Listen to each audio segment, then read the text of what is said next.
PR পদ্ধতিতে নির্বাচনের দাবিতে বিক্ষোভ সমাবেশ করেছে জামায়াতে ইসলামী সহ ৭টি দল। বৃহস্পতিবার সমাবেশে নেতারা হুঁশিয়ারি দেন, দাবি মানা না হওয়া পর্যন্ত তারা রাজপথে থাকবেন। বায়তুল মোকাররম মসজিদ দক্ষিণ গেটে জামায়াতের সেক্রেটারি জেনারেল বলেন, সরকার শুভঙ্করের ফাঁকি দেওয়ার চেষ্টা করছে। আরও জানাচ্ছেন ফরহাদ ইবনে মালেক। জুলাই সনদের ভিত্তিতে জাতীয় নির্বাচন সহ ৫ দফা দাবিতে সমাবেশের পর মিছিল করে জামায়াত ইসলামী। মিছিলটি বায়তুল মোকাররম মসজিদের দক্ষিণ গেট থেকে শুরু হয়ে মৎস্য ভবনে শেষ হয়। এ সময় দলটির নেতাকর্মীরা পিআর পদ্ধতি সহ জুলাই সনদের আইনি ভিত্তির দাবির পাশাপাশি বিভিন্ন স্লোগান দেয়। মিছিলের আগে সমাবেশে দলটির নেতারা অভিযোগ করেন, সরকার তাদের শুভঙ্করের ফাঁকি দেওয়ার চেষ্টা করছে। আলোচনার পাশাপাশি আন্দোলন চলবে বলেও হুঁশিয়ারি তাদের।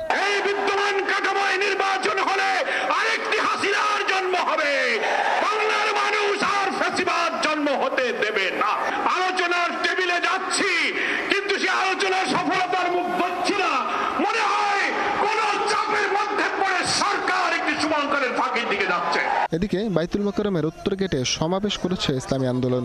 দলটির নেতারা বলেন, গণঅভ্যুত্থানের আকাঙ্ক্ষা পরিত্যাগ করলে সরকারের পরিণতি ভালো হবে না। তো সবার সম্মিলিত সরকারকে জাতীয় সরকার বলা হয়, আর পিআর পদ্ধতিতে তো সমস্ত দলে, সমস্ত মতে, সমস্ত আদর্শের মানুষগুলি সংসদে যাবে।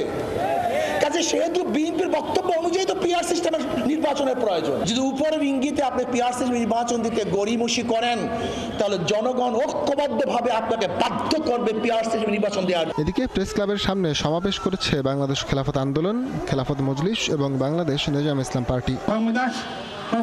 আমরা চাই এই সরকার আমলে বাস্তবায়িত করা শুরু হোক, কার্যকর করা হোক। একই দাবিতে বিকেলে বিজয়নগর পানির ট্যাঙ্কের সামনে সমাবেশ করে জাতীয় গণতান্ত্রিক পার্টিও। ফরহাদ ইবনে মালেক, ৭১, ঢাকা।